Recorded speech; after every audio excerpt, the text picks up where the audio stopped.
Hello everyone, welcome to our channel. और आज हम फिर आपके पास एक वीडियो लेके आए हैं जो कि है हमारा 5वां वीडियो। इसमें हम आज पढ़ेंगे लेयर्स ऑफ गट के बारे में और उसकी हिस्टोलॉजी, उसमें कौन कौन से लेयर्स के मसल्स होते हैं, कौन कौन से टिश्यूज होते हैं, और उसके बाद हम कुछ ऑर्गन्स के बारे में पढ़ेंगे, डाइजेस्टिव ग्लैंड्स के बारे में पढ़ेंगे। तो इन सारी आज के इस वीडियो में हम सारी चीज़ें कवर करेंगे, लीवर, पैनक्रियाज और लेयर्स ऑफ गट में म्यूकोसा, सबम्यूकोसा, उनके सारे जो लेयर्स होते हैं सब कुछ हम पढ़ेंगे। तो आइए स्टार्ट करते हैं। जो गट है, गट यानी कि हमारे माउथ से लेके एनस तक की जो पूरी एक वॉल है जिसमें डाइजेशन सारे होते हैं, वो टोटली उसमें 4 लेयर्स होते हैं। जैसे मान लेते हैं हम ये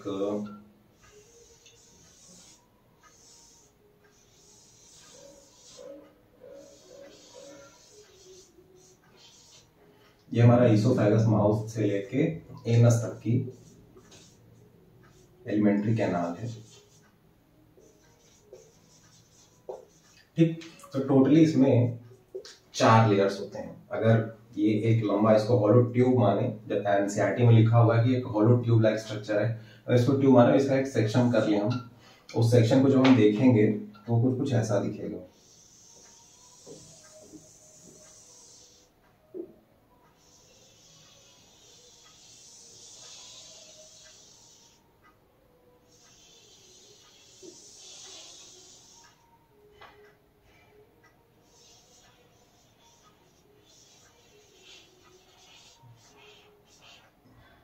ठीक, वो कुछ कुछ ऐसा दिखेगा, जिसमें कि पहली जो लेयर होगी, इसको हम लोग, ये जो इसके अंदर हॉलो स्ट्रक्चर होगा, इसको बोलते हैं ल्यूमेन।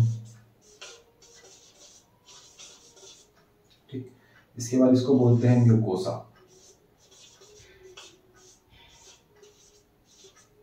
फिर इसको बोलते हैं सब म्यूकोसा।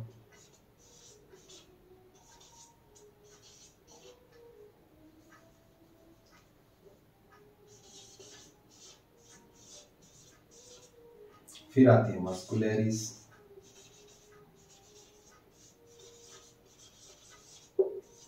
फिर आती है सेरोसा। ठीक, तो टोटली 4 चीजें होती हैं। पहली होती है म्यूकोसा, दूसरी होती है सब म्यूकोसा,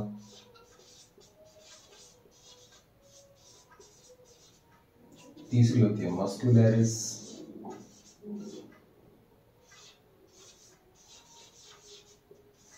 और चौथी होती है सेरोसा। ये हमारा इनर टू आउटर है। इनर से लेके ये फोर्थ वाला जो होगा वो सबसे आउटर लेयर होगा। ठीक, इनर से आउटर मतलब अंदर से बाहर की तरफ। यहाँ हम अंदर से देखिए धीरे धीरे धीरे धीरे धीरे कहाँ बाहर की तरफ निकले हुए हैं, तो इनर से आउटर की तरफ जाएगा। क्वेश्चन यही आएगा कि इनर से आउटर की तरफ कौन कौन से लेयर्स या टिश्यूज होते हैं, तो ये म्यूकोसा, सबम्यूकोसा, मस्कुलरिस और सेरोसा। अब इन सब के बारे में थोड़ा डिटेल देखते हैं कि म्यूकोसा में कौन कौन सी लेयर्स होती है, म्यूकोसा कहाँ से कहाँ तक होता है, क्या काम है, किसमें ब्लड वेसल्स होती हैं। अब ये सारी चीजें हम पहले हम देखेंगे म्यूकोसा के बारे में।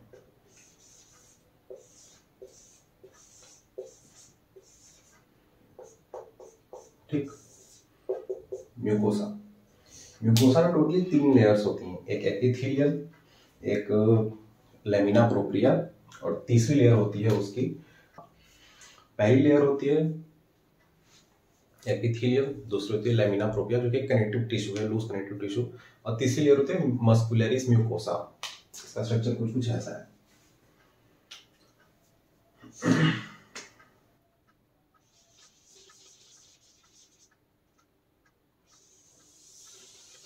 ठीक, म्यूकोसा में टोटल 3 लेयर्स होती हैं।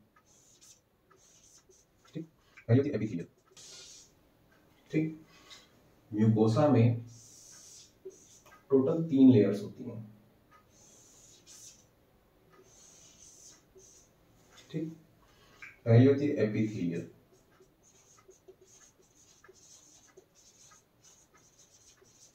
दूसरी होती है एक लूज कनेक्टिव टिश्यू जिसका नाम है लेमिना प्रोप्रिया,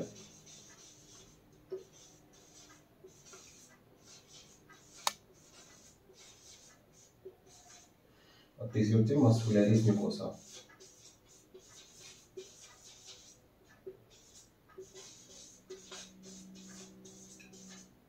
ठीक। अब इसमें एपिथेलियल लेयर कौन सी होती है? सबसे अंदर वाली ये जो लेयर होगी ना, मैं इसको रेड कलर से मार्क कर देता हूँ, ये वाली जो लेयर है सबसे अंदर, ये जो लाइनिंग वाली है, ठीक, ये हमारी है एपिथेलियल लेयर।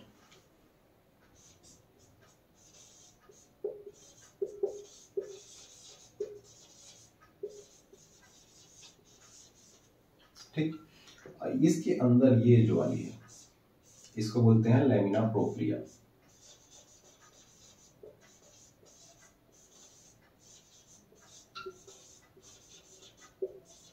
उसके बाद से जो सबसे इसकी बाउंड्री वाली होगी ये इसको बोलते हैं मस्कुलरिस म्यूकोसा।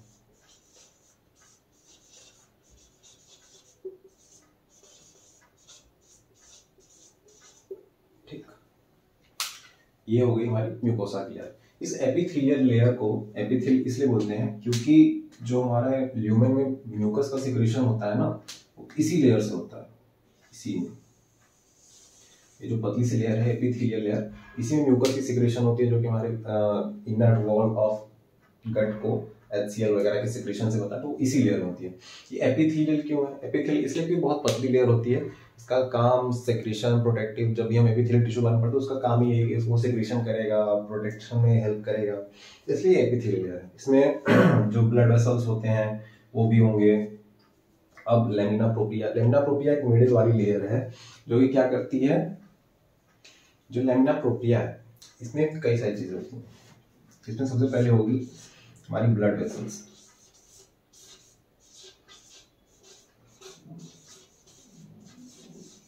ठीक। दूसरी होगी इसमें लिम्फ वेसल्स,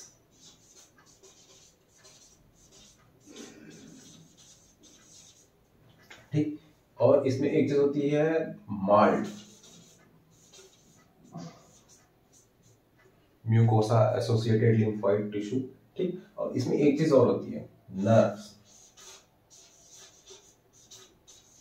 ठीक। क्योंकि हमारे जो एलिमेंट्री कैनाल है उसमें कुछ प्लेक्सस भी होती हैं, तो वो जो सारे प्लेक्सस की जो नेटवर्क की नर्व होते हैं वो इसी लैमिना प्रोप्रिया में होती हैं, ठीक। अब बात आती है एपिथेलियल लेयर हो गया, ब्लड वेसल्स हो गया, और हाँ इस मस्कुलरिस म्यूकोसा में कुछ भी नहीं होता, ये सिर्फ आउटर कवरिंग है, इसमें कुछ नहीं होता, ठीक। जो ब्लड वेसल्स हैं, लिम्फ वेसल्स हैं, और जो म्यूकोसा एसोसिएटेड लिम्फोइड टिश्यू है, जो नर्व है, वो सब कहाँ होगा? सिर्फ हमारे लैमिना प्रोप्रिया में, मस्कुलरिस म्यूकोसा में कुछ भी नहीं होगा, ठीक। ये हो गया हमारा म्यूकोसा। अब हम बात करते हैं सब म्यूकोसा लेयर की, मतलब जो इससे जस्ट पहले, मतलब सब का मतलब होता है जैसे कि कोई चीज है उसको डिनोट करने के लिए अगर सब लगा दे तो उसके जस्ट पहले वाली चीज को हम मानते हैं। तो म्यूकोसा मतलब म्यूकोसा के जस्ट पहले, हम इनर से बाहर की तरफ जा रहे हैं, बट वैसे जब कट करते हैं तो बाहर से अंदर की तरफ, पर हम इनर से आउटर देखें तो सब म्यूकोसा मतलब इसके पहले वाली लेयर।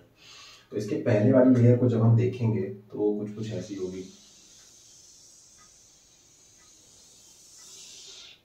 ठीक। ये हो गई हमारी सब म्यूकोसा। सब म्यूकोसा में क्या होता है कि सब म्यूकोसा वाली म्यूकोसा की जस्ट पहले वाली लेयर है, इसमें कई सारी चीजें होंगी। ये लूज कनेक्टिव टिश्यू होता है, ठीक। और क्या होता है, एक चीज और है, यहाँ पे ये जो नर्व्स है ना ये नहीं होती हैं, यहाँ पे ब्लड वेसल्स होंगे, लिम्फ वेसल्स होंगे, माल्ट होगा, बट नर्व्स नहीं होगा। नर्व किसमें होगा? हमारा नर्व एंडिंग जो होती है वो हमारी सिर्फ सब म्यूकोसा लेयर में आती है, तो हम सब म्यूकोसा को देखते हैं। तो दूसरी लेयर अब है हमारी सब म्यूकोसा, ठीक। मतलब म्यूकस के जस्ट म्यूकोसा लेयर की जस्ट पहले वाली, ये हमारी सबसे पहले तो लूज कनेक्टिव टिश्यू की बनी होती है,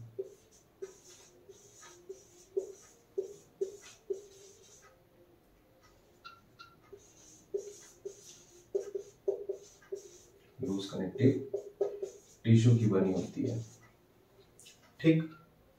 जो हमारी म्यूकोसा लेयर होती है उसमें जो नर्व्स होते हैं वो नहीं होते हैं, वो गलती से निकल गया मुंह से। अब यहाँ जो सब म्यूकोसा है इसमें भी ब्लड वेसल्स होंगे, ठीक।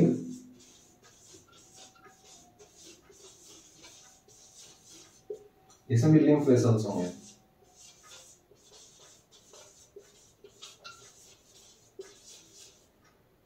लेकिन इसमें एक चीज होगी, इसमें जो नर्व होती है हमारी प्रेजेंट होगी, ठीक। बस यही तब तक सब म्यूकोसा में। म्यूकोसा हमारी लूज कनेक्टिव टिश्यू है, ठीक। जब हम टिश्यू वाला चैप्टर पढ़े तो उसमें पता हम पढ़े। अगर आप यहाँ ये वीडियो देख रहे हो तो पक्का है कि आप टिश्यूज वाला चैप्टर पढ़ के आए होंगे। नहीं पढ़ा है तो भी हम पढ़ा देंगे, कोई बात नहीं।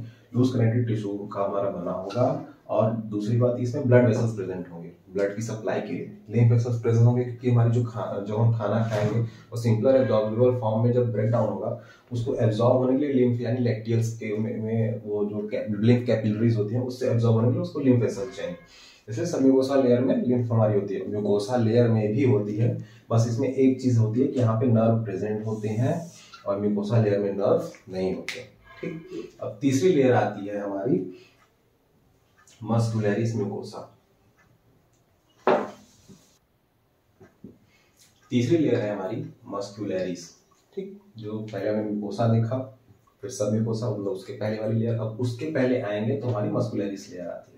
मस्कुलरिस हमारी जो लेयर है इसको हम लोग मस्कुलरिस एक्सटर्ना भी बोलते हैं। ठीक, एनसीईआरटी में दिया नहीं हुआ पर जानना जरूरी है। मस्कुलरिस को एक्सटर्नल लेयर भी बोलते हैं क्योंकि बाहर की तरफ होती है। इसमें दो टाइप के टिश्यूज होते हैं, एक पहले होती है इनर और दूसरी होती है आउटर। ठीक, जो मस्कुलरिस होती है उसमें दो टाइप के टिश्यूज होते हैं, पहली होती है इनर, दूसरी होती है आउटर। अब जो इनर वाली होती है वो होती है हमारी सर्कुलर फॉर्म में, और जो आउटर होती है वो होती है हमारी लॉन्गिट्यूडनल। इनर यानी सर्कुलर, इसको मैं दूसरे मार्क से लिखता हूँ। इनर सर्कुलर होती है और आउटर वाली हमारी लॉन्गिट्यूडनल।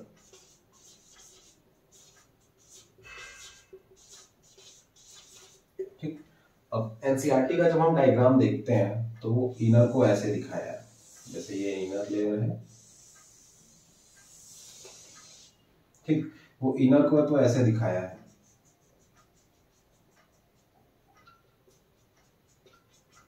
और आउटर को उसने ऐसे ऐसे दिखाया है।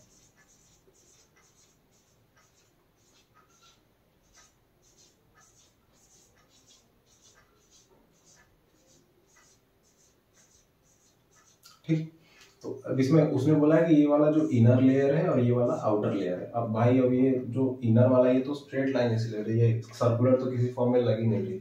आउटर को लॉन्गिट्यूडनल बल्कि वो सर्कुलर लग रहा है। अब ये कंफ्यूजन का मतलब है, ये कंफ्यूजन का मतलब है कि जो इनर वाला सर्कुलर लेयर है, सर्कुलर का मतलब होता है सर्कल। अब अगर हम ये ध्यान से देखें, ये जो लेयर है ये इनर वाली, वो एक पूरे गट में, गट के वॉल में वो एक सर्कुलर फॉर्म बना रही है, ऐसे चेन लाइक, जैसे रिंग लाइक स्ट्रक्चर, इसलिए इसको इनर सर्कुलर बोल देते हैं।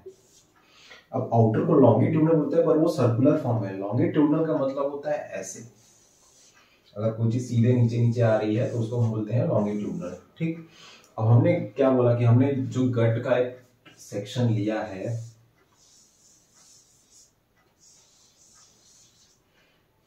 ठीक, ये एनस है, ये माउथ है, हमने इसका एक ट्रांसवर्स सेक्शन लिया था। हमने एक जब सेक्शन लेके उसको ऐसे करके देखा तो ये है। अब लॉन्गिट्यूडनल का मसल्स मतलब उसके जो मसल्स, जो टिश्यूज हैं वो पूरे ऐसे में वो ऐसे ऐसे ऐसे ऐसे ऐसे ऐसे ऐसे पड़ी हुई है।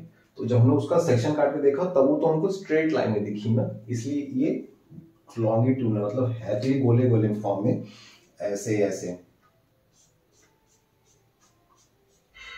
लेकिन जब इसका एक सेक्शन काटा गया तो ये ऐसे ऐसे ऐसे ऐसे दिखी हमको। ठीक, समझ में आया? मतलब जैसे अगर ये लॉन्गिट्यूडनल टिश्यू है, इसको जब हमने ऐसे काटा ऐसे देखा तो हमको सर्कुलर फॉर्म में हर जगह दिखी। ठीक, इसलिए इसको बोला गया लॉन्गिट्यूडनल। ठीक, अब बात आती है फोर्थ लेयर की, जो कि है हमारी चौथी लेयर है हमारी सेरोसा। ठीक, सेरोसा लेयर, सेरोसा सबसे आउटर मोस्ट लेयर है। Outer most layer. ठीक, ये भी दो टाइप की होगी, मतलब इसमें दो पार्ट होंगे। पार्ट क्या, दो इसके जो भी कह लो, एक होता है इनर,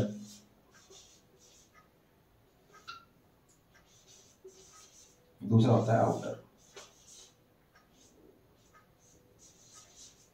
ठीक, सबसे पहली चीज जो सेरोसा होगा, मतलब पहले तो मैं यहाँ पर डायग्राम बना दूंगी।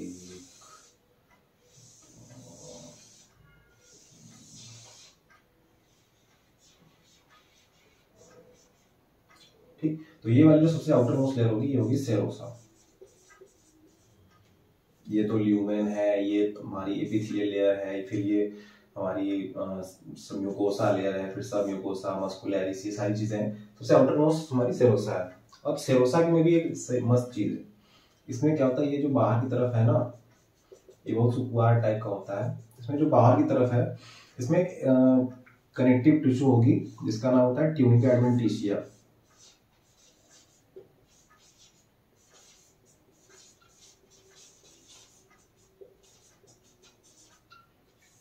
ठीक, ट्यूनिका एडवेंटिशिया। ट्यूनिका एडवेंटिशिया जो टिश्यूज होती हैं वो पूरे सेरोसा को कवर करके रखती हैं, मतलब पूरे एलिमेंट्री कैनाल की जो सेरोसा, मतलब मुंह, माउथ से लेके एनस तक की सबको ये कवर करके रखती है। इसका काम है to protect the serosa layer, outermost serosa layer. ठीक, अब तो ये हो गया सेरोसा का आउटर मोस्ट लेयर। सेरोसा हमारी सबसे बाहर की चीज है। और जो इसमें सेरोसा की ये जो इनर लेयर है, ठीक, ये जो इनर लेयर है, ये इनर मेसोथेलियम की बनी होती है।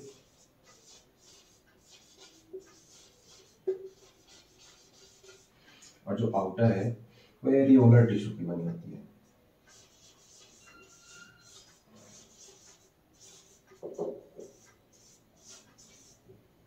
ठीक, ये हो गई हमारे गट के 4 layers, mucosa, submucosa, muscularis mucosa और ये सेरोसा, सारी चीजें हो गई। सेरोसा में 2 लेयर्स होंगे, 2 पार्ट होंगे, एक इनर एक आउटर। आउटर वाला जो होगा सबसे आउटर मोस्ट, यानी जो बाहर की तरफ होगा, वो एरियोलर टिश्यू। इसी एरियोलर टिश्यू को हम कनेक्टिव टिश्यू भी बोलते हैं, कनेक्टिव टिश्यू ट्यूनिका एडवेंटिशिया।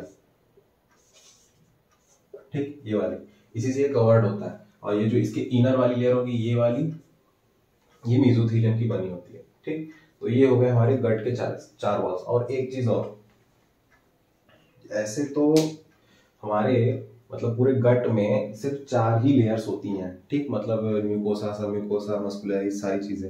लेकिन जब हमारे बात आती है स्टमक की, ठीक, जब हमारे स्टमक की बात आती है, स्टमक भी तो हमारे एलिमेंट्री कैनाल का एक पार्ट है, उसी का एक्सटेंशन है। तो जो मस्कुलरिस वाली लेयर थी, एक्सटर्ना मस्कुलरिस,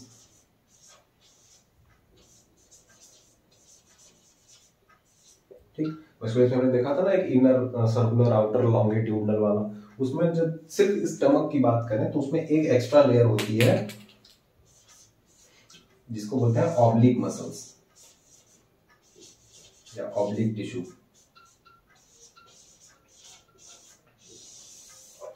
जो मस्कुलरिस हमारी का जो रीजन होता है, उस स्टमक में सिर्फ एक एक्स्ट्रा हो जाता है, बाकी हर जगह सिर्फ 2 ही रहेंगे, एक इनर सर्कुलर, आउटर लॉन्गिट्यूडनल। लेकिन जब बात स्टमक की है, स्टमक में क्योंकि कॉन्ट्रैक्शन या पेरिस्टाल्सिस बहुत ज्यादा होता है, वेव ऑफ कॉन्ट्रैक्शन, तो उसके लिए उसमें एक ऑब्लिक टिश्यू की जरूरत होती है, ऑब्लिक मसल्स या टिश्यू जो भी कह लो। मस्कुलरिस वाली लेयर में एक एक्स्ट्रा लेयर आ जाती है बस, और पूरे कहीं नहीं, बाकी हर जगह 2 ही लेयर होंगे। बस स्टमक की जब बात है तो मस्कुलरिस में एक एक्स्ट्रा लेयर आती है जिसको बोलते हैं ऑब्लिक मसल्स। ठीक है, ऑब्लिक टिश्यू। ये हो गए हमारे 4 layers, serosa, mucosa, submucosa, serosa, सारी चीजें। अब हम देखते हैं थोड़ा आगे, जैसे लीवर, पैनक्रियाज वगैरह, इन सारी चीजों को देखते हैं। तो हमने बाकी सारी चीजें पढ़ ली, अब हम पढ़ने जा रहे हैं डाइजेस्टिव ग्लैंड्स। हमारी हेडिंग क्या है? Digestive glands. ठीक, डाइजेस्टिव ग्लैंड्स में मेनली हमें क्या पढ़ना है? सबसे पहले पढ़ना है सलेवरी ग्लैंड।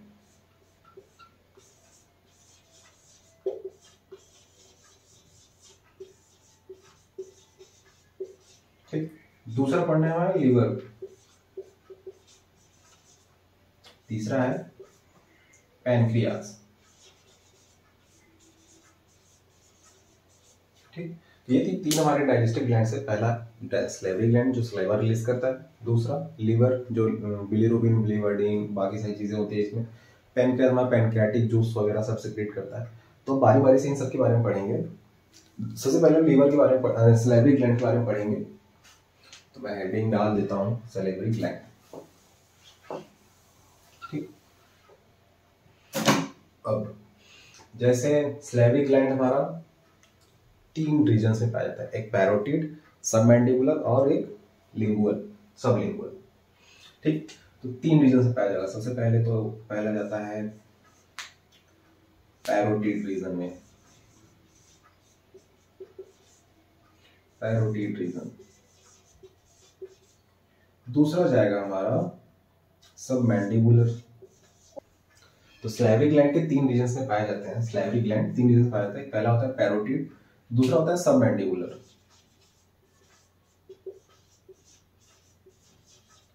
तीसरा होता है सबलिंगुअल।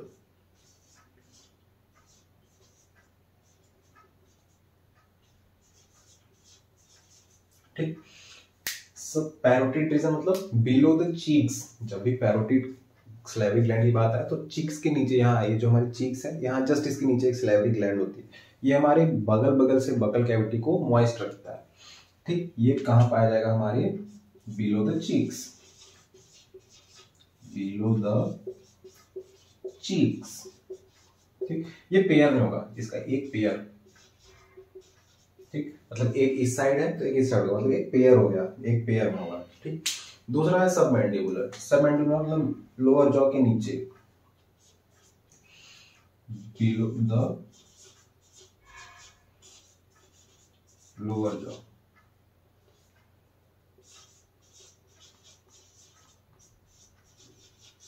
ठीक, जो लोअर जॉ है उसके जस्ट नीचे एक स्लेविक ग्लैंड होगा, उसको बोलते हैं सबमैंडिबुलर। तीसरा है सबलिंगुअल। ये कहां होगा, बिलो द टंग।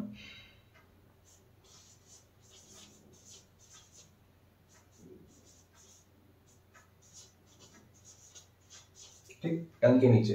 अब अगर इसकी पोजीशन की बात करें तो मैं आपको एक डायग्रामेटिक रिप्रेजेंटेशन से दिखा देता हूं। जैसे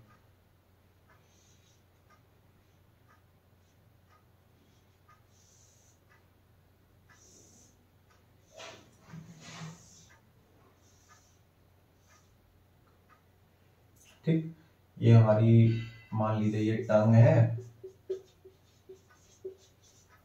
तो पहला जो होगा वो यहाँ चीक्स पे होगा। मान लीजिए हमारी चीक्स का रीजन है तो यहाँ पे एक होगा। ठीक, ये हमारा कौन सा है, पैरोटिड। ठीक, अब एक जो सब मैंडिबुलर है लोअर जॉ के नीचे, वो यहाँ कहीं होगा। ठीक, यहाँ पे ये क्या होगा, हमारा सब मैंडिबुलर।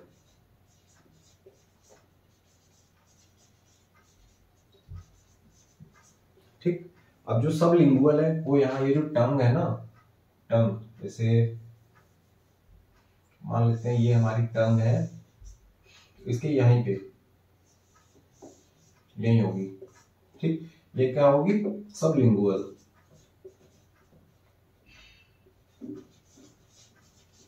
अब इसको सब लिंगुअल क्यों बोलते हैं, इसको सब लिंगुअल इसलिए बोलते हैं क्योंकि टंग को हम लोग लिंगुआ भी बोलते हैं। लिंगुआ मतलब टंग जो है, जब हम लोग बकल कैविटी पढ़ रहे थे तो मैंने आपको बताया था टंग को लिंगुआ नाम से भी जानते हैं। तो सब लिंगुअल मतलब टंग के नीचे। तो यहाँ पे एक स्लेविक ग्लैंड है, तो ये क्या हो गई, ये सबसे छोटी होती है, स्मॉलेस्ट होती है। यहाँ नहीं लिखते, यहाँ लिख देते हैं। सब लिंगुअल वाली जो होगी वो स्मॉलेस्ट होगी। ठीक, पैरोटिड रीजन वाली जो होगी वो सबसे लार्जेस्ट होगी, largest salivary gland, salivary gland. ठीक, बट ये बड़ी होने के बावजूद भी सबसे ज्यादा सिक्रेशन नहीं करती। ये जो सब मैंडिबुलर वाली रीजन वाली जो है, ये इसका नाम सब मैंडिबुलर क्यों है, सब मैंडिबुलर का मतलब है जो मैंडिबुलर मतलब हमारी जो जॉ है, जॉ के जस्ट नीचे, सब का मतलब जस्ट नीचे, जो हमारी मैंडिबल वाली जॉ है उसके जस्ट नीचे, तो ये क्या हो गई, सब मैंडिबुलर, लोअर द जॉ। ठीक, ये तो हो गई हमारी स्लेवरी ग्लैंड के रीजंस। अब हम देखते हैं स्लेवरी ग्लैंड का कंपोजिशन क्या है। तो सबसे पहले कंपोजिशन हेडिंग डालते हैं हम लोग।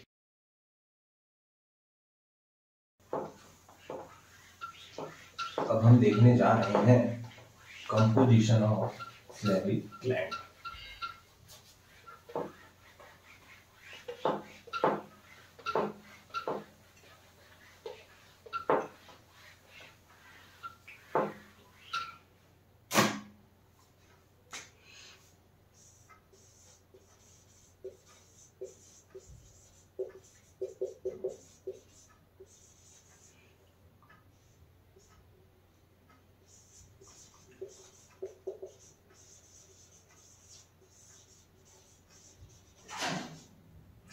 स्लाइवरी ग्लैंड में होता क्या क्या है, ठीक।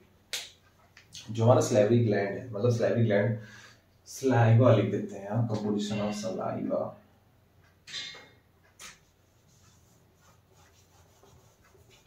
सलाइवा। जो हमारी स्लाइवरी ग्लैंड सलाइवा रिलीज करते हैं उसमें होता क्या क्या है। सबसे पहली चीज, ये 99.5% इसमें वाटर होगा, ठीक।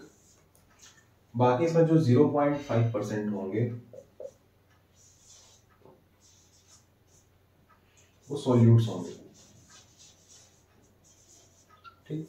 99.5% वाटर होगा और जो 0.5% होंगे वो सॉल्यूट्स होंगे। अब इन सॉल्यूट्स में बहुत सारी चीजें आ जाएंगी। पहली, जो हमारा सलाइवा है वो 99.5% वाटर से बना होगा और 0.5% होगा उसमें सॉल्यूट्स होंगे। सॉल्यूट्स के बाद एक चीज और, ये 1 से 1.5 लीटर 1.5 लीटर पर डे निकलेगा, ठीक। इसका पीएच कितना होगा, स्लाइटली 6.8, स्लाइटली का 6.8 पीएच होता है, स्लाइटली अल्कलाइन, ठीक। 6.8 इसका पीएच होगा, स्लाइटली अल्कलाइन होगा, 1.5 लीटर पर डे निकलेगा, ठीक। अब इसमें दो,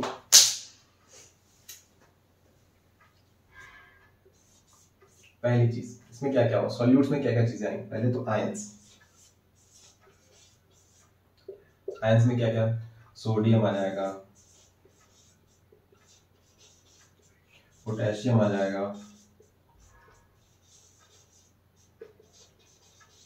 और बाइकार्बोनेट्स,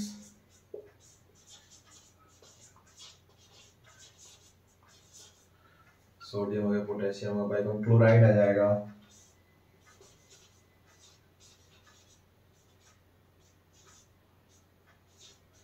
ठीक। अब सोडियम हो गया, पोटेशियम हो गया, बाइकार्बोनेट और क्लोराइड है। अब इन सबका फंक्शन क्या है, पहले बात करते हैं क्लोराइड आयन की, ठीक। ये हमारा हेल्प करता है एक जाइमोजेन को एक्टिव करने के लिए। जाइमोजेंस क्या होते हैं, जो भी हमारे जो प्रीकर्सर डाइजेस्टिव एंजाइम्स होते हैं, प्रीकर्सर मतलब कि जो भी हमारे ग्लैंड्स जो होते हैं जो सारी चीजें रिलीज करते हैं, उसमें कई सारे कंपोनेंट्स होते हैं, तो वो एक्टिव फॉर्म में किसी भी एंजाइम को रिलीज नहीं करते, वो इनएक्टिव फॉर्म में बोलते हैं। तो इनएक्टिव फॉर्म, उस इनएक्टिव फॉर्म के वही हम जाइमोजेन बोलते हैं। तो ये क्लोराइड आयन क्या करता है, ये जाके उन कुछ एंजाइम्स को एक्टिवेट करता है। जैसे पहली चीज क्या हो गई,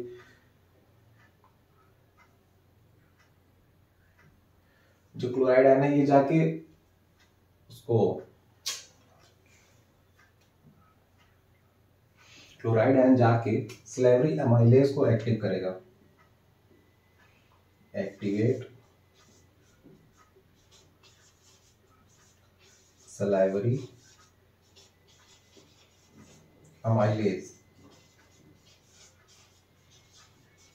ठीक।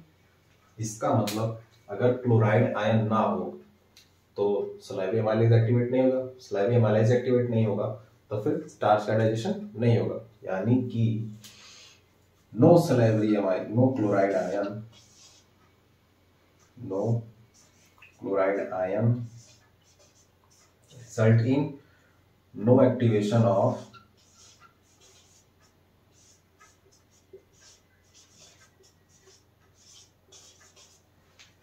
salivary amylase,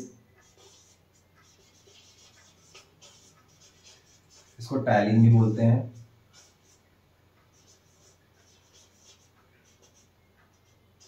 ठीक। अब जब ये एक्टिवेट नहीं होगा तो फिर स्टार्च का फाउंडेशन, अरे स्टार्च का डाइजेशन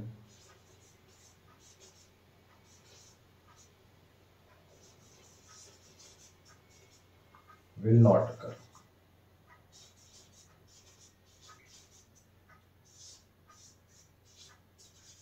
ठीक।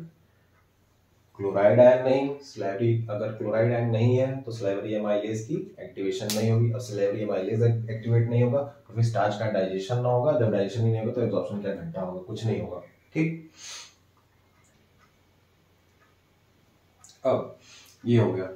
अब ये जो बाइकार्बोनेट है इसके साथ, अरे एक चीज और होती है, फॉस्फेट, फॉस्फेट, ठीक। अब ये बाइकार्बोनेट और फॉस्फेट क्या करेंगे, ये पीएच मेंटेन करते हैं कि इसका 6.8 जो पीएच है वो बना रहे हैं। ठीक, अब ये जो बाइकार्बोनेट है ये यहाँ से यहाँ तक ये क्या करेगा, पीएच मेंटेन करेगा।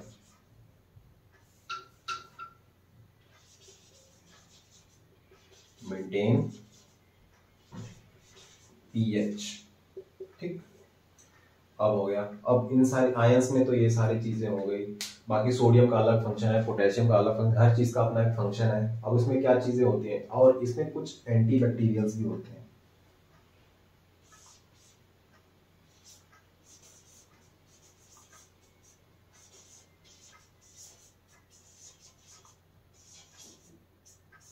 एंटी बैक्टीरियल में क्या क्या, जैसे पहली चीज तो हुई लाइसोजाइम।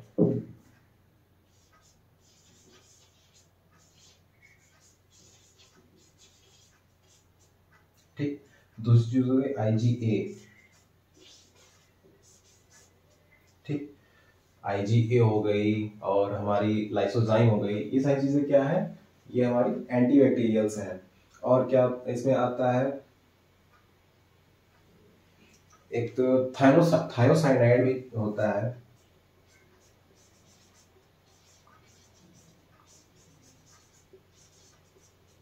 ठीक, ये सारी हमारे एंटीबायोटिक, मतलब जैसे अगर हम कोई फूड खा रहे हैं, कोई हमने पीस ऑफ फूड लिया, उसको चबाया, मान लो इसमें कुछ बैक्टीरिया है या कुछ फंगस है या कुछ भी है, तो सबसे पहले हमारे जो सलाइवा है, हमारे सलाइवरी ग्लैंड की, उसमें लाइसोजाइम्स होते हैं, पहले वो इससे किल करेगा। फिर थोड़ा अगर बच गया तो इम्यूनोग्लोबुलिन ए है, आईजीए, हमारे इम्यून सिस्टम का, इससे भी बच गया तो थायोसाइनाइड होता है। ये मैक्स टू मैक्स कर ही देते हैं। अब इन सब के बावजूद बच गया तो हमें जैसे फूड पॉइजनिंग वगैरह इन सारी चीज़ों की दिक्कतें आती हैं। ठीक, अब ये तो हो गया हमारा कंपोजिशन ऑफ सलाइवा। अब इसके बाद हम पढ़ेंगे लीवर के बारे में।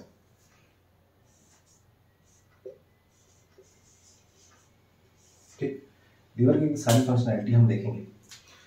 तो लीवर हमारा सिचुएटेड कहाँ होता है, लीवर हमारा एब्डोमिनल कैविटी में होता है। ठीक, जो हमारी एब्डोमिनल कैविटी है, मतलब ये वाला जो रीजन है हमारा टमी वाला, उसको हम एब्डोमिनल कैविटी बोलते हैं। हमारे डायफ्राम के नीचे हमारा लीवर सिचुएटेड होता है। ठीक, और हमारा लीवर हमारे अपर राइट पोर्शन में, मतलब इस एरिया में रहता है। हमारा जो स्टमक है वो मतलब लोअर लेफ्ट पोर्शन में होगा, और जो हमारा लीवर है हमारा अपर राइट पोर्शन में होता है। और इसी वजह से जो हमारा लंग्स है ना, वो राइट वाला जो लंग्स है वो थोड़ा सा स्लाइटली अपसाइड होता है क्लेविकल के पास। ठीक, इसलिए ये हो गया हमारे लीवर की वो पोजीशन। अब लीवर हमारा दो लोब में होता है। जैसे अगर मान लिया जाए ये लीवर है, लीवर में ही मैं सारा पेनक्रियास वगैरह सब कुछ बता देता हूँ। ठीक, आप चिंता ना करें। मान लेते हैं ये लीवर है, ये लीवर का राइट वाला पोर्शन, ये हो गया इसका लेफ्ट वाला पोर्शन। अब इससे ट्यूब लाइक स्ट्रक्चर निकलेगी।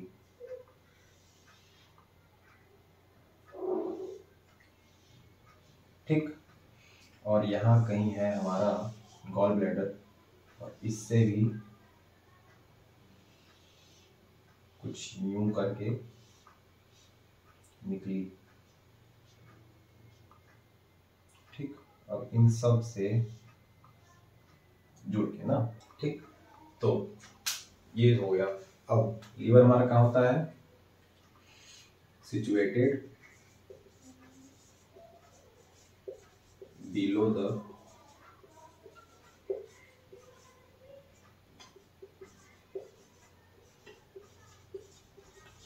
डायफ्राम। ठीक, दो लोब में होता है, टू लोब्स, एक राइट और एक लेफ्ट। ठीक, ये वाला जो डक्ट है इसे बोलते हैं राइट हिपैटिक डक्ट। ये वाला जो है वो क्या हो गया हमारा लेफ्ट हिपैटिक डक्ट। ठीक, अब ये जो राइट और लेफ्ट वाले हिपैटिक डक्ट हैं ये आपस में मिलके कॉमन हेपेटिक डक्ट बना लेते हैं।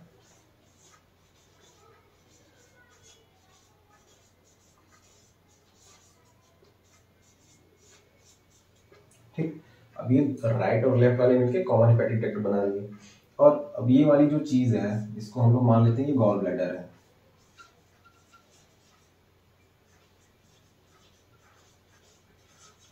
गॉल ब्लैडर है। गॉल ब्लैडर का क्या होता है, जो लीवर से बाइल रिलीज हो रहा है उसको और कंसंट्रेटेड करना। ठीक, अब गॉल ब्लैडर क्या करेगा कि यहाँ से एक ये अपना डक्ट निकालेगा जिसको हम लोग क्या बोलते हैं, सिस्टिक डक्ट। ये क्या है हमारा, सिस्टिक डक्ट। ये हमारा गॉल ब्लैडर है। ठीक, अब ये जो कॉमन हेपेटिक डक्ट और ये जो सिस्टिक डक्ट है, common hepatic duct plus cystic duct, ये हमारा रिजल्ट करता है कॉमन बाइल डक्ट में।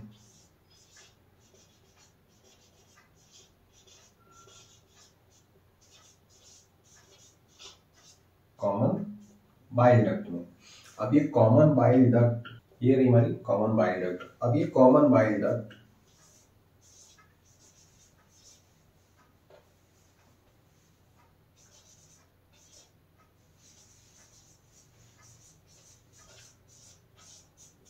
और पैंक्रियाटिक डक्ट, अब पैंक्रियास के पास आ गए हम सब, पैंक्रियाटिक डक्ट, ये दोनों मिलके बनाएंगे हिपैटो पैंक्रियाटिक डक्ट। ठीक, मतलब ये मान लीजिए हमारा लीवर है, इसको मैं डिनोट कर दूं वरना फिर कहेंगे सब कि लीवर बना दिया, सिर्फ अज्यूम करवा के, लिखा तो है ही नहीं। ठीक, ये लीवर है। लीवर हमारा दो लोब में होगा, एक राइट और एक लेफ्ट। ठीक, अब दोनों लोब के लीवर से एक हमारी डक्ट बाहर आएगी, एक इस वाले से एक इस वाले से। जो राइट से आएगा उसको राइट हेपेटिक डक्ट, जो लेफ्ट से आएगा उसको लेफ्ट हेपेटिक डक्ट। ठीक, अब ये दोनों राइट और लेफ्ट वाले मिल के आपस में जुड़ के क्या बना देंगे, कॉमन हेपेटिक डक्ट, मतलब इन दोनों का एक कॉमन रास्ता। ठीक, अब यहाँ से बन गया गॉल ब्लैडर, ये मान लेते हैं हमारा गॉल ब्लैडर है। यहाँ से ऐसे bulb like structure which concentrate the bile fluid. हमारा जो गॉल ब्लैडर है इसका क्या फंक्शन है, यहाँ से जो लीवर जो भी बाइल सिक्रेट करेगा वो इसमें जाके कंसंट्रेट करेगा, कंसंट्रेट करके स्टोर करेगा। जब भी उसकी सिक्रेशन टाइम आएगी तो यहाँ से वो सिक्रेट कर देगा। ठीक, अब ये जो कॉमन हेपेटिक डक्ट है और ये जो गॉल ब्लैडर से जो एक डक्ट आती है इसको बोलते हैं सिस्टिक डक्ट। ठीक, क्या बोलते हैं, सिस्टिक डक्ट। अब ये जो सिस्टिक डक्ट है और ये जो कॉमन बाइल डक्ट कहा गया, कॉमन हेपेटिक डक्ट है, ये दोनों मिलके बनाएंगे कॉमन बाइल डक्ट।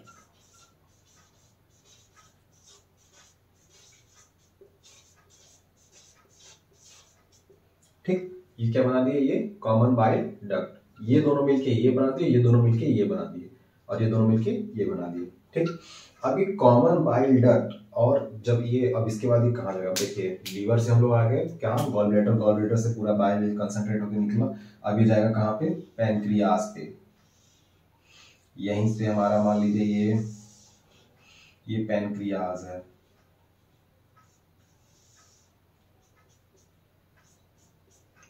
ठीक, ये क्या है हमारा पैंक्रियास। ये क्या रिलीज करेगा, पैंक्रियाटिक जूस।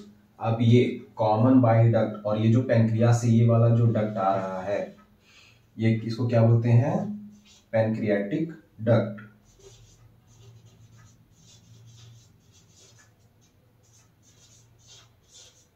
ठीक, पैंक्रियाटिक डक्ट ये वाला जो पैंक्रियास अपना पैंक्रियाटिक जूस रिलीज करेगा वो इस डक्ट के जरिए, और इधर से जो कॉमन बाइल डक्ट से जो बिलीरुबिन बाइल सिक्रेशन आ रहा है, ये दोनों मिलके जो डक्ट बनाएंगे उसको बोलते हैं हिपैटोपैंक्रियाटिक डक्ट। ये वाला, ये कुछ यहाँ पे होगा, ये हिपैटोपैंक्रियाटिक डक्ट। अब ऐसा तो है नहीं कि ये जब जब लीवर अपना बाइल सिक्रेट करेगा ये सीधा इसमें गॉल ब्लैडर में जाके कंसंट्रेटेड होता रहेगा और रिलीज करता रहेगा, नहीं, ऐसा कुछ नहीं है। सबसे पहले यहाँ पे एक वॉल होगी, वॉल, और एक यहाँ पे होगी, ठीक, जिसके बोलते हैं स्फिंक्टर। जो पैनक्रियास के पास स्फिंक्टर होगी उसको बोलते हैं sphincter of OD.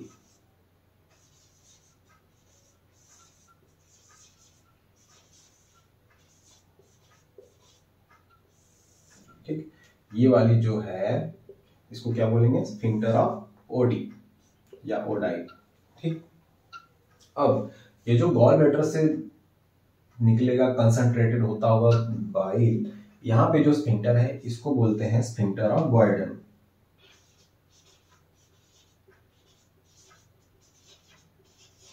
Sphincter of बॉयडन। ये मेनली स्फिंक्टर्स का काम क्या है, ये जब भी बाइल इसमें जाके कंसंट्रेट हो जाएगा तो ये उसको बाहर नहीं निकलने देगा, मतलब एक्स्ट्रा फ्लूइड इसमें से बाहर नहीं जाएगा, ये उसको कंट्रोल करेगा। जब उसको जरूरत होगी, जब हमारे न्यूरॉन्स या नर्व्स जो कि प्लेक्सस होंगे हमारे इंटेस्टाइन के, जब इसको सिग्नल जाएगा तभी ये वॉल्व ओपन होगा और यहाँ से निकल के ये पैनक्रियास या पैनक्रियाटिक डक्ट में जाएगा। ठीक, अब ऐसा भी नहीं है कि पैनक्रियास अपने मन का सिर्फ रिलीज करता जाएगा, होना चाहिए तो खुद पैनक्रियाटिक जूस रिलीज कर दे, नहीं। पहले यहाँ क्या होगा, यहाँ पे जो पैनक्रियाटिक डक्ट है, ये जो स्फिंक्टर ऑफ ओडी है, ये वाला, या नाम यहाँ जगह नहीं इसलिए यहाँ लिख दिया है। स्फिंक्टर ऑफ ओडी जब जब ओपन होगा तभी तभी वहां पे पैनक्रियाटिक जूस की रिलीज होगी, बाकी तब तक वो ऐसे पड़ा रहेगा, उसमें मैच्योर होगा। ठीक, ये सारी चीजें हो गई हमारे लीवर की, हमारी पैनक्रियास की, और उसके सारे डक्ट्स भी हो गए। अब बात करते हैं लीवर की यूनिट की, तो इसको मिटाते हैं। पहले जो भी सारे हमने अभी तक स्फिंक्टर्स देखे, पहला क्या था, स्फिंक्टर ऑफ बॉयडन, और दूसरा क्या था, sphincter of OD. Sphincter of OD हमारा क्या कंट्रोल करता है, स्फिंक्टर ऑफ ओडी हमारा कंट्रोल करता है पैनक्रियाटिक जूस की सिक्रेशन को या पैनक्रियाटिक सिक्रेशन को। स्फिंक्टर ऑफ बॉयडन हमारा क्या कंट्रोल करेगा, वो बाइल की सिक्रेशन को कंट्रोल करेगा। ठीक, स्फिंक्टर ऑफ बॉयडन जो हमारा गॉल ब्लैडर के पास था वो हमारे बाइल के सिक्रेशन को कंट्रोल करेगा। जो स्फिंक्टर ऑफ ओडी था वो हमारा कंट्रोल करेगा पैनक्रियाटिक सिक्रेशन और बाइल की सिक्रेशन, दोनों को वो कंट्रोल करेगा। उधर से तो बाइल आ गया गॉल ब्लैडर से, लेकिन इधर से जब पैनक्रियास की सिक्रेशन है तो ये दोनों को कंट्रोल करता है। ठीक, क्योंकि ये कॉमन है दोनों के लिए, इसलिए। अब बात करते हैं unit of liver. Sphincter of Boyden controls only the secretion of bile, while the sphincter of OD only controls the secretion of bile plus pancreatic juice. अब हम देखेंगे कि यूनिट ऑफ लीवर में क्या क्या है। हमारी हेडिंग होगी यूनिट ऑफ लीवर। ठीक, यूनिट, लीवर की यूनिट क्या होगी, हिपैटिक लोब्यूल्स।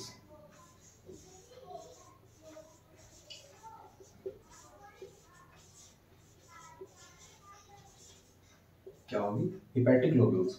जब भी हम लीवर का एक सेक्शन काटें या फिर उसे किसी टिश्यू को उठाएं तो वो बिल्कुल हमें कुछ कुछ ऐसा दिखेगा। कैसा, एक बेंजीन नुमा स्ट्रक्चर हमको दिखेगी, पर ये बेंजीन नहीं है, कुछ ऐसा उसका स्ट्रक्चर दिखेगा।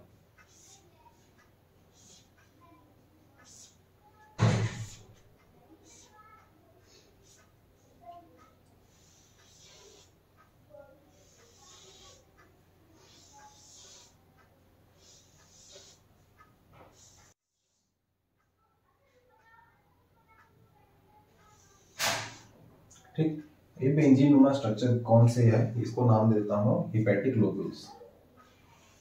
यहाँ लिख दो।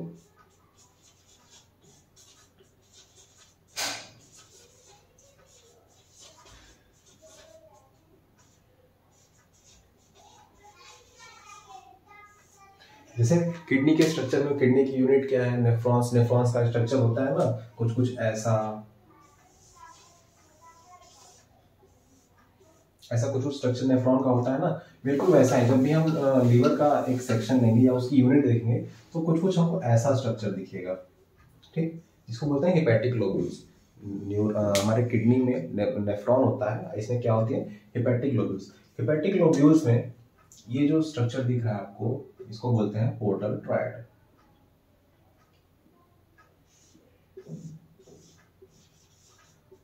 पोर्टल ट्रायड इसको बोलते हैं। ठीक, अब ये पोर्टल ट्रायड इसका फंक्शन ये है, इन पोर्टल ट्रायड में क्या होता है कि यहाँ पे एक हिपैटिक वेन होती है। क्या होती है? हिपैटिक वेन, इसको बोलते हैं हिपैटिक वेन। सीधे सीधे बता देता हूं,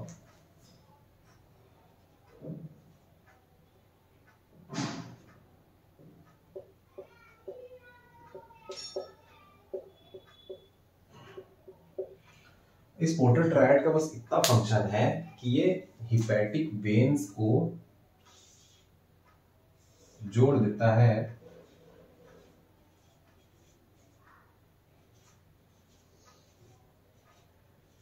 with the help of hepatocyte cells.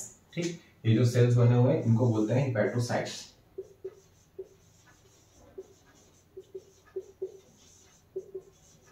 ठीक, इन्हें क्या बोलते हैं? हिपैटोसाइट्स। और ये जो साइनस दिख रहा है आपको या कैनाल, इसी के जरिए ब्लड फ्लो होता है किसमें? हिपैटिक वेन में। पोर्टल ट्रायड का फंक्शन है कि वो हिपैटिक वेन से ज्वाइन करते हैं with the help of hepatocyte cells. Hepatocytes का क्या फंक्शन है? ये ज्वाइन करते हैं हिपैटिक वेन से, हिपैटोसाइट्स के हेल्प सेल्स की मदद से हिपैटिक वेन से जुड़ते हैं पोर्टल ट्रायड को, ताकि ब्लड का फ्लो हो सके। अब हर एक पोर्टल ट्रायड में इसमें 3 डक्ट होंगे,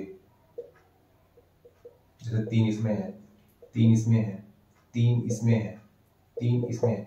इनके जरिए क्या होगा? ब्लड फ्लो होगा। ठीक, और अब क्या होगा? ये जो हिपैटिक लोब्यूल्स हैं ये कवर्ड होंगे, ये कवर्ड होते हैं किससे? ग्लिसन्स कैप्सूल से। किससे?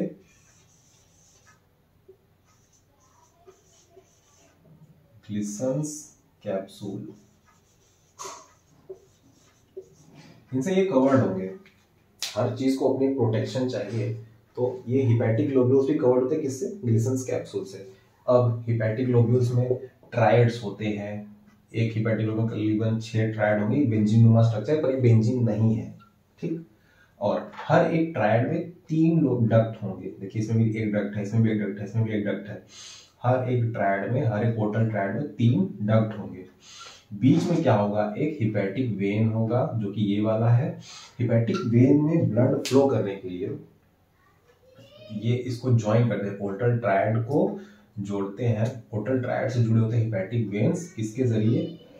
एक हिपैटोसाइट सेल्स के जरिए, जो कि मदद करता है with the which they help to flow the blood from portal triad to hepatic veins। ठीक, अब इस पूरे हिपैटिक लोब्यूल्स में 3 चीजें पाई जाती हैं। पहला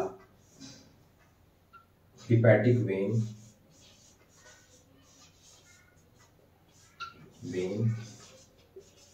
दूसरा हिपैटिक पोर्टल वेन,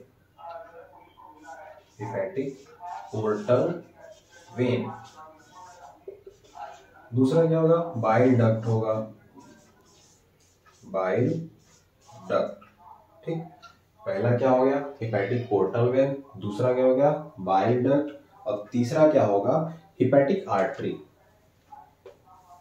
तीसरा क्या होगा? Hepatic artery.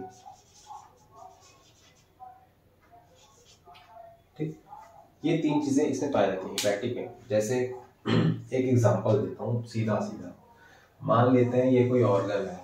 ठीक, अब इसको जिंदा रहने के लिए एक इसको ब्लड लेके आने वाला डक्ट चाहिए, एक ब्लड लेके जाने वाला चाहिए, ठीक। अब अगर ये कुछ सिक्रीट कर रहा है तो इसके सिक्रीशन के लिए भी तो अंदर कुछ वेसल्स या डक्ट्स या होंगे। अब उन सभी कलेक्शन को इसको बाहर निकालने के लिए भी तो एक डक्ट चाहिए। ठीक। अब जो ब्लड लेके आएगा, ठीक, जो ब्लड लेके आएगा उसको आर्टरी बोलेंगे, जो लेके जाएगा उसको वेन बोलेंगे। अब जो इसके सिक्रीशन को निकालेगा उसको, उस ऑर्गन का भी तो डक्ट होगा, तो उसको क्या बोलते हैं? Bile duct. अब समझ में आया? कोई भी एक ऑर्गन है, उसको जिंदा रहने के लिए उसको न्यूट्रिशन चाहिए, ऑक्सीजन चाहिए, हर चीज चाहिए, तो उसके लिए उसको वो सारी चीजें उसको कैसे मिलेंगी? ब्लड के जरिए। ब्लड ही सारी चीजों का सॉल्यूशन है। अब उस ब्लड को जाने के लिए एक रास्ता चाहिए, एक आने के लिए चाहिए। अब जब जाने का चाहिए तो जाने वाला ब्लड हमारा आर्टरीज जो होती है हमारी ब्लड को लेके ऑर्गन की तरफ आती हैं। एक ब्लड के आने का रास्ता हो, एक ब्लड के जाने का रास्ता। अब अगर वो कुछ सिक्रेट कर रहा है, कुछ सिक्रेटरी ऑर्गन है, तो उसका भी डक्ट होगा। तो ये सारी 3 चीजें होती हैं एक हिपैटिक लोब्यूल्स में। अब हिपैटिक लोब्यूल्स के बाद ये चीज खत्म हो गई, तो अब हम पढ़ेंगे, हिपैटिक लोब्यूल्स हमारी खत्म हो गई, तो अब हम पढ़ने जाएंगे पैनक्रियास के बारे में। तो पैनक्रियास का रहते हैं, पैनक्रियास कैसे सिक्रेट करता है, कहाँ सिक्रेटेड होता है। ये एक्सोक्राइन है और ये इंडोक्राइन। एक्सोक्राइन मतलब ये अपने हार्मोन्स को बाहर भी सिक्रेट कर रहा है, इंडोक्राइन मतलब कुछ हिस्सा जो होगा वो इंटरनली सिक्रेट होगा। ठीक। तो जो एक्सोक्राइन पार्ट होगा वो कहलाता है एसिनी। ठीक, क्या कहलाएगा? एसिनी। और जो इंडोक्राइन वाला पार्ट होगा उसको बोलते हैं आइलेट्स ऑफ लैंगरहैंस।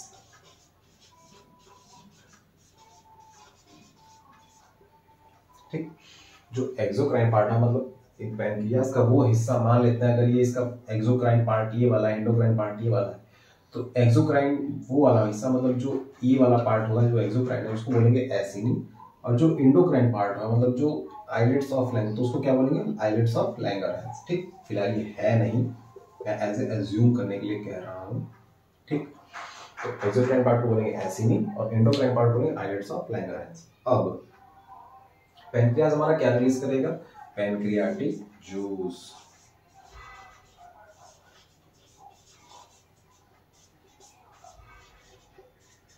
ठीक, पैनक्रियाटिक जूस रिलीज करेगा। अब यहाँ पे एक स्फिंक्टर होता है, जैसा कि मैंने पिछली वीडियो में, अभी थोड़ी देर पहले वीडियो में बताया है कि यहाँ पे एक स्फिंक्टर होगा जिसको हम लोग बोलते हैं sphincter of OD. Sphincter of OD ये क्या करेगा? ये पैनक्रियाटिक जूस और बाइल की सिक्रीशन को कंट्रोल करता है। क्या करता है? पैनक्रियाटिक जूस यानी जो पैनक्रियास से निकलेगा, और बाइल मतलब जो बाइल रिलीज हो रहा था लीवर से, वो कॉमन हिपैटिक डक्ट के जरिए आ रहा था, वो भी यहीं सिक्रीट होगा। तो उन दोनों के सिक्रीशन को, मतलब उन दोनों के मिक्सचर को कंट्रोल करता है ये स्फिंक्टर ऑफ ओडी। ठीक। अब ये जो एक्सोक्राइन पार्ट है इसका, ये क्या रिलीज करता है? एक्सोक्राइन पार्ट इसका रिलीज करता है पैनक्रियाटिक जूस।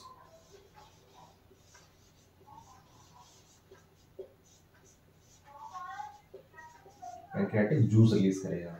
और जो इंडोक्राइन पार्ट है ये सिर्फ 3 चीजें रिलीज करता है। क्या?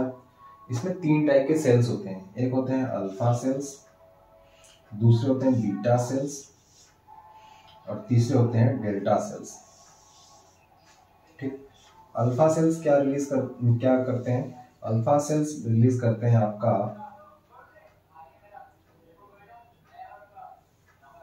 अल्फा सेल्स रिलीज करेंगे ग्लूकागॉन। बीटा सेल्स क्या रिलीज करेंगे? इंसुलिन।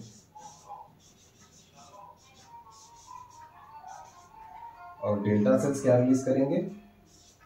सोमैटोस्टैटिन।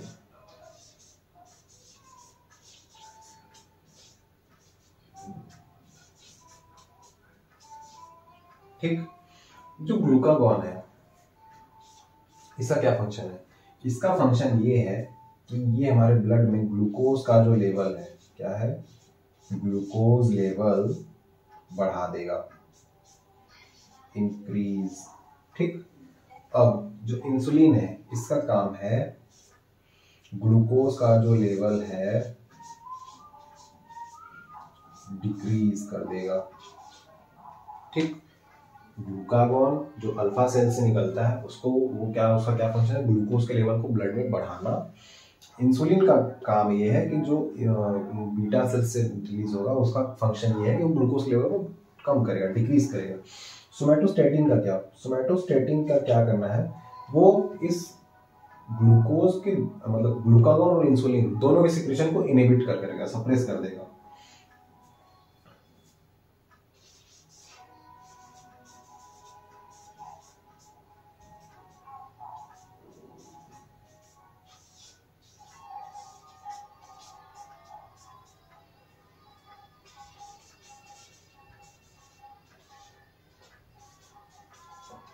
ठीक, inhibit the secretion of both, मतलब इन दोनों की जो सिक्रेशन होगी उन सबको इनहिबिट करके रखेगा। मतलब ज्यादा ना ये भी निकले, ज्यादा ना ये भी निकले।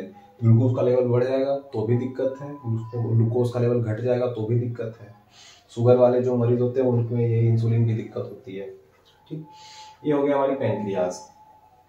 अब बात करते हैं, पैंक्रियाज हो गया, अब हम बात करते हैं कुछ गैस्ट्रिक ग्लैंड्स की। मतलब जो गैस्ट्रिक ग्लैंड्स में जैसे कि जो हमारे चीफ सेल्स होते हैं, जो पैराइटल सेल्स होते हैं, वो कहाँ होते हैं, क्या फंक्शन है उनका, वो सारी चीजें देखते हैं। तो एक मिनट रुको, मैं मिटा दूं।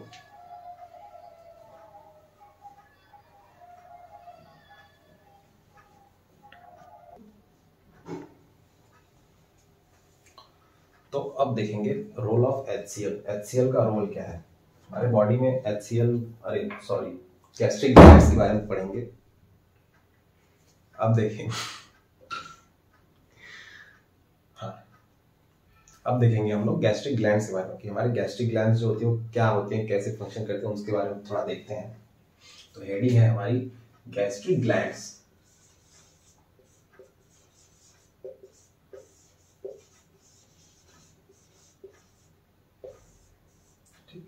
गैस्ट्रिक ग्लैंड्स जो हमारे बॉडी में गैस्ट्रिक ग्लैंड्स, मतलब गैस्ट्रिक ग्लैंड से क्या मतलब हमारा समझते हैं कि हमारे जो स्टमक में जो ग्लैंड्स होंगी उनको गैस्ट्रिक, जब भी गैस्ट्रिक वर्ड है उसका सीधा सीधा मतलब है स्टमक। ठीक, तो हम जब स्टमक का एक सेक्शन लेंगे तो जब हम उसको काट के देखते हैं तो उसमें कुछ कुछ ऐसा स्ट्रक्चर दिखता है।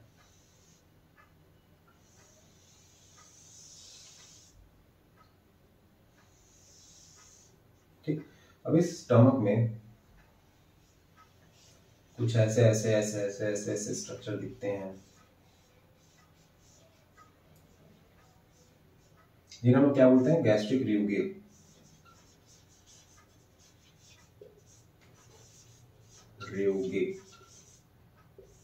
ठीक, अब इन फोल्ड का एक्सटेंशन लैमिना प्रोप्रिया वाले रीजन में रिजल्ट करता है किसका, गैस्ट्रिक ग्लैंड्स का फॉर्मेशन।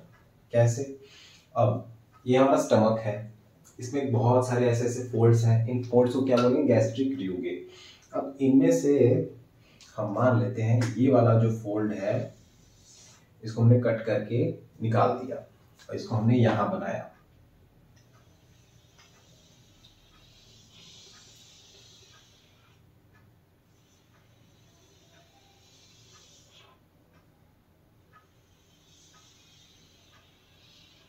ठीक, हमने इसको यहां पे बनाया, इस फोल्ड को।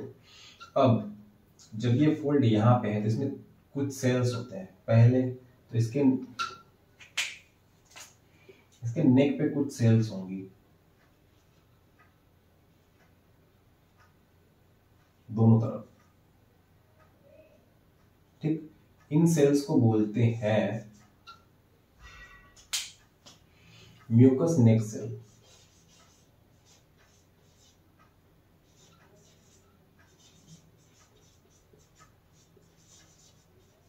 ठीक, नेक पे है तो इसको म्यूकस नेक सेल बोलेंगे। अब जो दूसरे सेल्स होंगे वो उनको बोलेंगे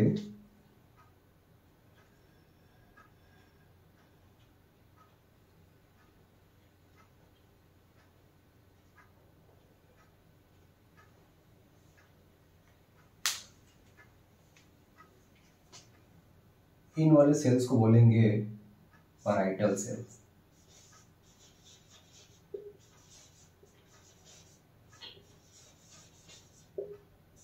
ठीक, अब बाकी जो बचे एरिया के सेल्स हैं, इनमें यहाँ यहाँ यहाँ यहाँ यहाँ हर जगह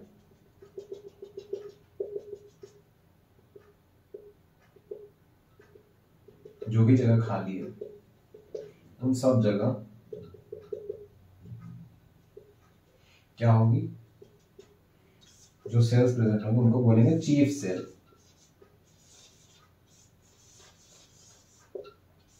ठीक, तो 3 टाइप के सेल्स होते हैं। पहला हमने देखा म्यूकस नेक सेल, दूसरा हमने देखा पैराइटल सेल,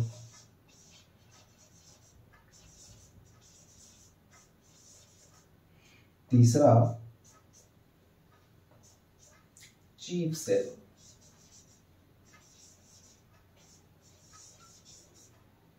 ठीक, कौन सा, चीफ सेल। अब इन सबका फंक्शन क्या है, म्यूकस नेक सेल यहाँ स्पेस है, एक ही मत लेना, नेक सेल अलग नहीं है, नेक सेल अलग है, नेक अलग है, सेल अलग है। ठीक, अब बात करते हैं म्यूकस नेक सेल की। म्यूकस नेक सेल का जो ये वाले सेल्स हैं, इनका फंक्शन है to release mucus 1 to 3 mm, बस इसका यही फंक्शन है। म्यूकस नेक सेल का बस एक ही फंक्शन है कि वो म्यूकस रिलीज करे 1 से 3 mm तक की थिकनेस में। ठीक, 1 से 3 mm थिक म्यूकस रिलीज करे। अब अगर म्यूकस नहीं होगा तो जो HCl रिलीज हो रहा है वो हमारे इनर लाइनिंग को काटेगा, डैमेज करेगा। उससे बचने के लिए हमारी म्यूकस रिलीज होती है म्यूकस नेक सेल से। दूसरी चीज, अब बात करते हैं पैराइटल सेल्स की। पैराइटल सेल्स का फंक्शन है रिलीज HCl, और एक फंक्शन है कि कास्टल इंट्रिंसिक फैक्टर भी रिलीज करता है, CIF।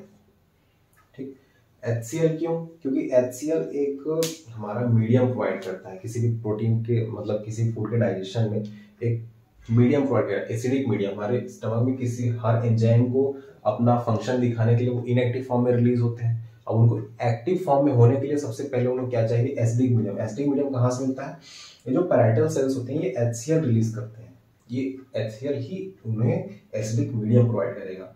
दूसरी चीज ये देते हैं कास्टल इंट्रिंसिक फैक्टर। अब ये कास्टल इंट्रिंसिक फैक्टर का मतलब है ये हेल्प करता है in the absorption of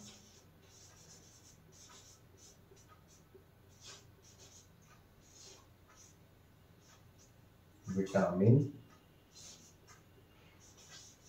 B12। ठीक, जो विटामिन B12 का एब्जॉर्प्शन होता है वो इस कास्टल इंट्रिंसिक फैक्टर की वजह से। अगर कास्टल इंट्रिंसिक फैक्टर आपके अंदर रिलीज नहीं हो रहा है, अब कितना विटामिन B12 की गोलियां खा ले, कुछ नहीं होने वाला। जब तक ये रिलीज नहीं होगा विटामिन B12 एब्जॉर्ब होगा ही नहीं। ठीक, नहीं होगा।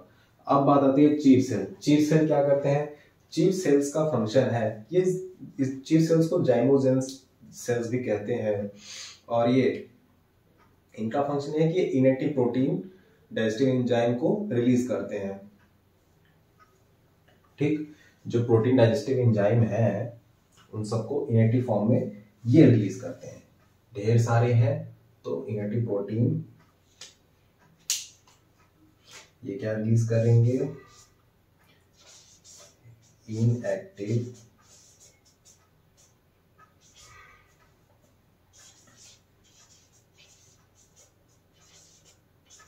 Protein digestive enzyme. ठीक, इनएक्टिव प्रोटीन डाइजेस्टिव एंजाइम मतलब जो भी एंजाइम्स रिलीज होंगे वो पहले तो इनएक्टिव फॉर्म में होंगे। अब उन्हें एक्टिव फॉर्म में करने के लिए क्या चाहिए, सबसे पहले उन्हें HCl चाहिए, एसिडिक मीडियम, तभी वो जाके कन्वर्ट होंगे एक्टिव फॉर्म में। और इन चीफ सेल्स को भी हम लोग जाइमोजेंस सेल्स भी बोलते हैं।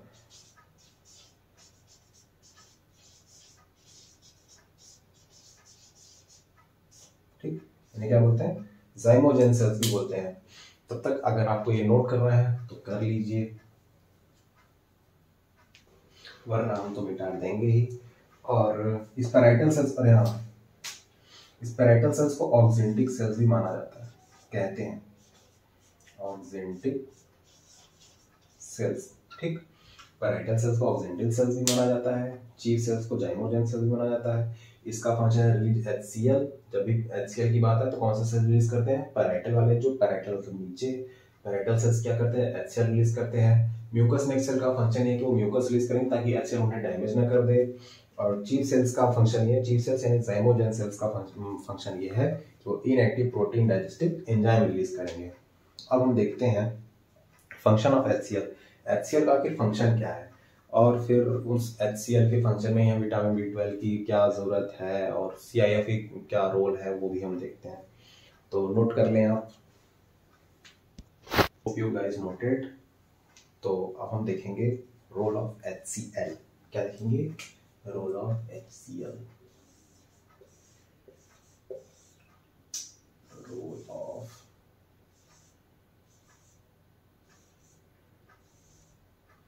Role of HCl। ठीक, HCl का रोल क्या है, क्या फंक्शन है HCl का हमारे बॉडी में। पहला, activator for zymogens.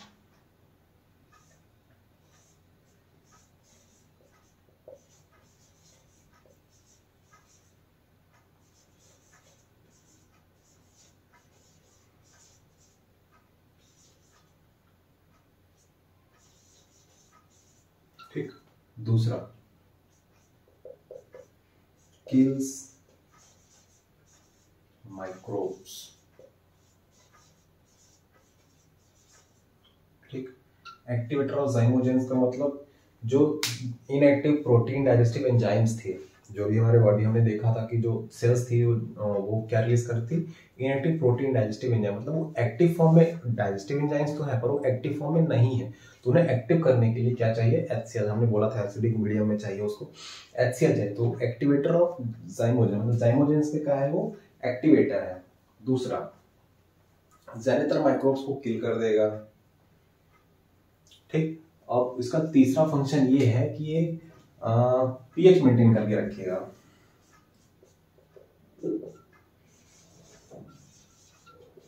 Maintain the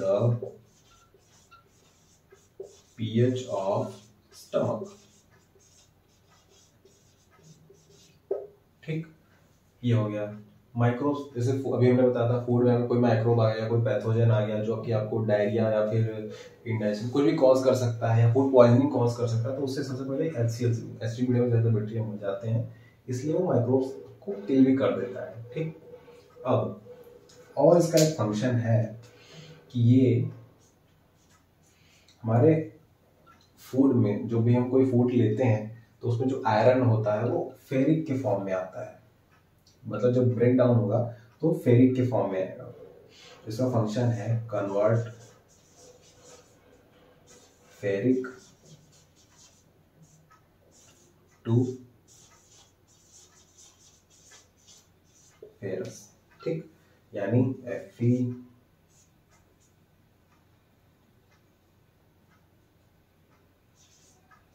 Fe3+ को कन्वर्ट करेगा Fe2+ में in the presence of HCl। ठीक, जो फेरिक होगा हमारा उसको कन्वर्ट करेगा फेरस में। अब फेरस में क्यों कन्वर्ट करेगा, फेरस की क्या जरूरत है, फेरिक में ही क्यों एब्जॉर्ब नहीं हो गया, क्योंकि जो फेरस है ये रिजल्ट करेगा आपके formation of haemoglobin in blood. हमारे ब्लड में जो भी हीमोग्लोबिन होता है उसको फॉर्म होने के लिए उसको क्या चाहिए, फेरस चाहिए। फेरिक से उसका कोई मतलब, फेरिक तो आप पूरे बॉडी में चढ़ा कोई बनेगा ही नहीं। तो ये रिजल्ट करेगा, रिजल्ट्स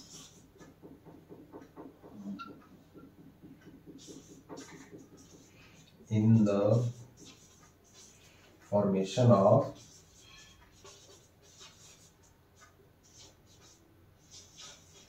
hemoglobin Hb। ठीक, क्या करेगा, हीमोग्लोबिन को फॉर्म करने के लिए हेल्प करेगा। सबसे पहला फंक्शन क्या है, एसिडिक पीएच को मेंटेन करना। दूसरा function kills most of the pathogens या फिर माइक्रोब्स। तीसरा function maintain of activator of zymogens. चौथा function convert ferric to ferrous. अब इसका मान लेते हैं, मान लीजिए किसी की बॉडी में HCl फॉर्म नहीं हो रहा, ठीक, HCl नहीं बन रहा, तो उस कंडीशन को बोलते हैं एक्लोरहाइड्रिया।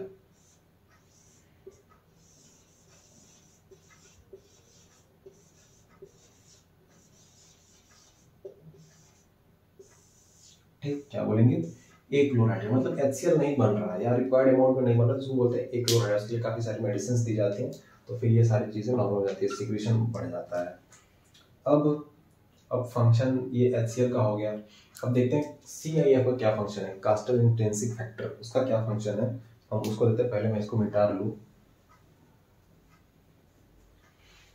जब भी फेरस हमारे बॉडी में कम होगा, मतलब जब HCl का सिक्रीशन हो रहा है, एक्लोरहाइड्रिया वाली कंडीशन आ रही है, तो उसमें क्या होगा कि जो Fe2+ है वो हमारा रिजल्ट करता है हीमोग्लोबिन के फॉर्मेशन में।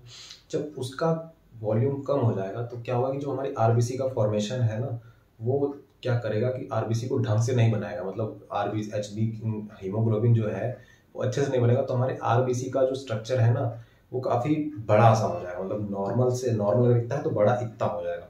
तो वो क्या करेंगे, फिर जो हमारे ब्लड में जो मैक्रोफेजेस हैं वो क्या करेंगे, उस RBC को किल कर देंगे। इस कंडीशन को बोलते हैं मैक्रोसिटिक एनीमिया। क्या बोलते हैं, मैक्रोसिटिक एनीमिया। अब ये हो गया। अब क्या बात करते हैं कास्टल इंट्रिंसिक फैक्टर की। कास्टल इंट्रिंसिक फैक्टर का बस इतना सिंपल सा रोल है कि वो विटामिन B12 के एब्जॉर्प्शन में हमारी हेल्प करता है। अगर हमारे बॉडी में कास्टल इंट्रिंसिक फैक्टर CIF नहीं बन रहा है तो विटामिन B12 एब्जॉर्ब नहीं होगा, चाहे वो कुछ भी कर लो आप। रोल ऑफ विटामिन B12 क्या है, मतलब विटामिन B12 का रोल क्या है हमारे बॉडी में।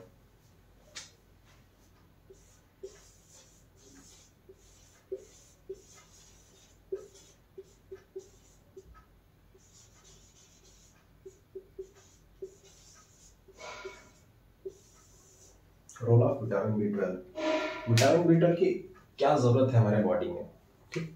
तो सबसे पहले अगर हमारे बॉडी में विटामिन B12 नहीं है तो हमारी RBC का मैच्योरेशन ही नहीं होगा। जैसे फॉर एग्जांपल मान लेते हैं ये हमारा कोई RBC है, इमेच्योर है, वेब सीरीज का नहीं बोल रहा हूँ, इमेच्योर RBC है, ठीक। अब इसको मैच्योरेशन के लिए क्या चाहिए, विटामिन B12। अब इसको विटामिन B12 नहीं मिला तो ये कैसा हो जाएगा, ये श्रिंक कर जाएगा, नॉर्मल से छोटा हो जाएगा, मतलब ये इमेच्योर थी, अब ये क्या हुई, साइज इसकी छोटी हो गई, साइज डिक्रीजेस, ठीक। RBC की साइज क्या हुई, डिक्रीज हो गई। अब जब इसकी साइज डिक्रीज हो जाएगी तो क्या होगा, हमारे बॉडी भी मैंने बताया कि जब RBC की साइज जब छोटी हो जाएगी, उसके मैच्योरेशन के विटामिन हो जाए, तो जो मैक्रोफेजेस हैं उन्हें लगेगा कि ये कोई बाहरी पार्टिकल है, ये हमारा ब्लड का नहीं है, ये कोई बाहरी आदमी है, इसको मार देंगे। जो मैक्रोफेजेस होंगे वो क्या करेंगे, आएंगे हथौड़ा लेके, इसको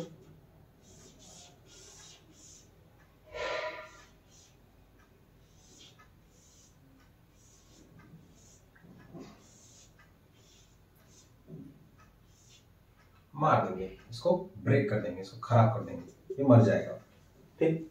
और ये क्या हो जाएंगे, खुश कि भाई हमने तो बाहरी पार्टिकल को मार दिया, हमारा तो था ही नहीं, छोटा है तो भी मार देगा, बड़ा हुआ तो भी मार देगा, कि रहना है तो हद में रहो वरना हम मार देंगे, ये किसी की नहीं सुनता मैक्रोफेज, ठीक। तो ये वाली जो कंडीशन होगी इसको हम लोग बोलेंगे मैक्रोसिटिक अनीमिया। अनीमिया क्यों कॉज होती है, जब हमारे ब्लड में हीमोग्लोबिन की कमी है तो उसको हम लोग बोलते हैं एनीमिया। अब मैक्रो का मतलब होता है बड़ा, सेल का साइज क्या हुआ, साइज इसकी छोटी हो गई तो क्या बोलेंगे, मैक्रोसिटिक अनीमिया, ठीक। बड़े वाले इमेच्योर RBC को ये मैच्योर ही नहीं होने था, क्योंकि विटामिन B12 नहीं है। विटामिन B12 क्यों नहीं है? कार्सिनोजेनेसिस फैक्टर नहीं है, CIF नहीं है। जब तक CIF नहीं होगा विटामिन B12 नहीं बनेगा, विटामिन B12 नहीं बनेगा, RBC की मैच्योरेशन नहीं होगी, मैच्योर RBC नहीं होगी तो नॉर्मल साइज का RBC बनेगा ही नहीं। ठीक, नॉर्मल साइज का RBC नहीं बनेगा तो क्या होगा कि अगर इसकी साइज छोटी हुई तो मैक्रोफेज मार देगा, बड़ी हुई तो भी मैक्रोफेज मार देगा। रहना है तो हद में आओ वरना मत आओ। ठीक, ये हो गया हमारा रोल ऑफ विटामिन B12, हो गया हमारा विटामिन B12, जिसको पर्नीशियस एनीमिया भी बोलते हैं। इसका स्पेलिंग लिख दूं मैं, आप लोग जानते तो होंगे ही।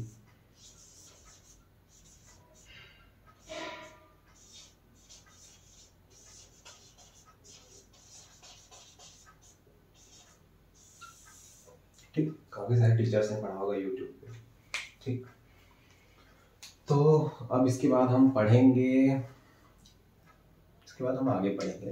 तो आज के लिए बस इतना ही। तब तक के लिए पढ़ते रहें, पेपर सॉल्व करते रहें, NCERT पढ़ते रहें, वीडियो देखें, हमारे देखें, सबके देखें सब, और all the way best, bye.